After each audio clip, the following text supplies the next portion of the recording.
नमस्कार, मैं हूं निवेदिता।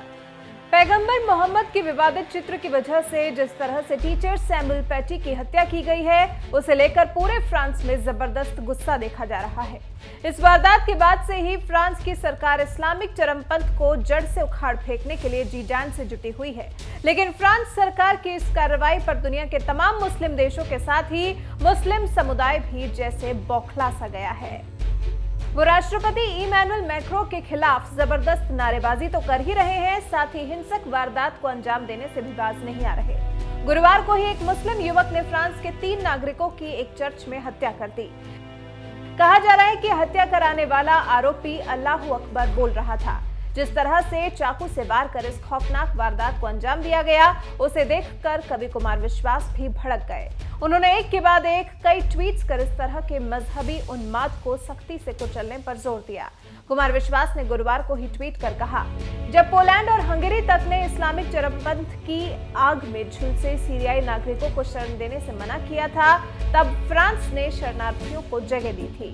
बदले में चर्च के बाहर एक श्रद्धालु महिला का गला काट देना कट्टरपंथियों के खिलाफ पूरी दुनिया के एकजुट हो जाने की चेतावनी है। इस मुश्किल समय में फ्रांस के समर्थन में खड़े कवि कुमार विश्वास ने एक और ट्वीट में कहा, ये जहर तभी उतर सकता है जब व्यवस्थाएं बिना झिझके तटस्थ भाव से हर प्रकार के मजहबी उन्माद को कठोरता से कुचलें। हर धर्म के वास्तविक जानकार लोगों की ये जिम्मेदारी है कि वो अपनी पीढ़ियों को धार्मिक नहीं आध्यात्मिक बनाएं। खतरा बड़ा है और हम सबके प्रयास छोटे हैं।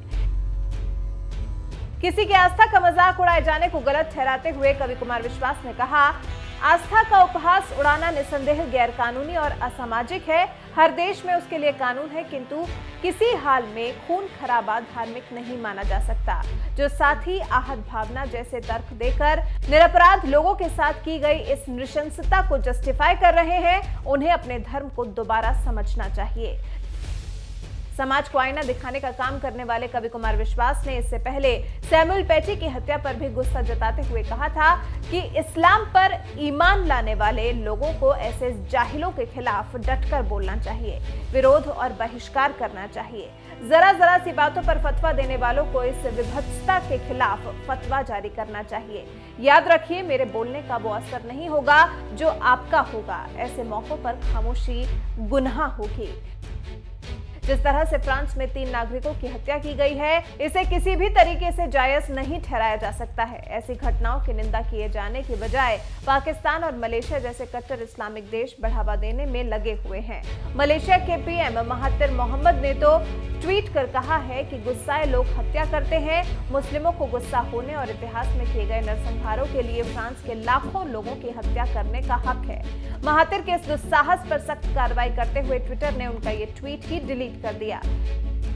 तमाम मुस्लिम देश भले ही फ्रांस के खिलाफ एकजुट हो रहे हों, लेकिन मोदी सरकार ने फ्रांस का साथ देने का ऐलान किया।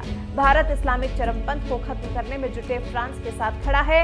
इस्लामिक कट्टरवाद और आतंकवाद के खिलाफ सबसे बड़ी लड़ाई का चेहरा बन चुके फ्रांस के राष्ट्रपति इमैनुअल मैक्रों ने भी ऐलान किया है कि वो दुनिया भर में विरोध प्रदर्शन और देश पे हो रहे आतंकवादी हमलों के बावजूद झुकने वाले नहीं है।